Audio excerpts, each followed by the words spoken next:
It's a story that for many is very hard to hear. Allegations of abuse that span more than 40 years at a former orphanage. Recently, we introduced you to one woman who says her life at Glen Home in Vigo County was a nightmare. Well, now, in the second part of our special report, more to the story, Surviving Glen Home, we hear from a man who says he believes her. He's a county official speaking out for the very first time. It's important to point out some of the details and language in this story may not be suitable for all ages.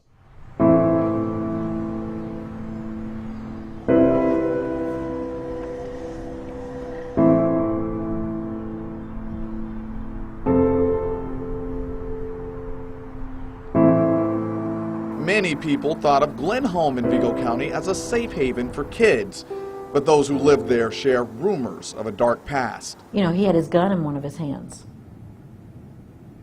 He laid it down and he climbed into bed, and I began to scream, and he held his hand over my face. Alice Whalen Barrett is one of them. In fact, she says they aren't rumors, but very real experiences. Abuse that she says happened while she was there during the 70s under Glen Home Superintendent and United Methodist pastor Ivor Lane.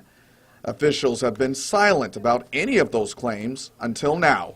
Glenn Cardwell welcomed us into his home on his birthday, but he wanted to give us something he'd been holding on to for 40 years. It's what he says really happened at the facility. What did you think of Ivor Lane? If I was being totally honest with you, I'd say he was a very evil person. Cardwell's history with Lane goes back to 1977. That's when a board selected Cardwell to be director of child welfare. He oversaw the homes for orphaned children, making him Lane's boss. Cardwell says he immediately saw issues.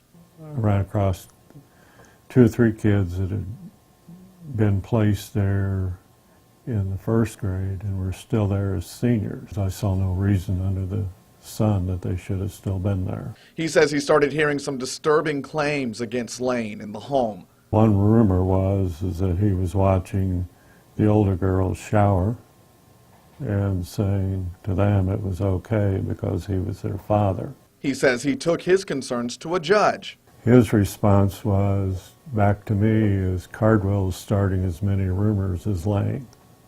Now, we asked Vigo County Attorney Michael Wright about that judge and the conversation ourselves. He said the judge is deceased and that such a conversation would not have been recorded. Meanwhile, Cardwell says he took another route, sending in his most trusted caseworker.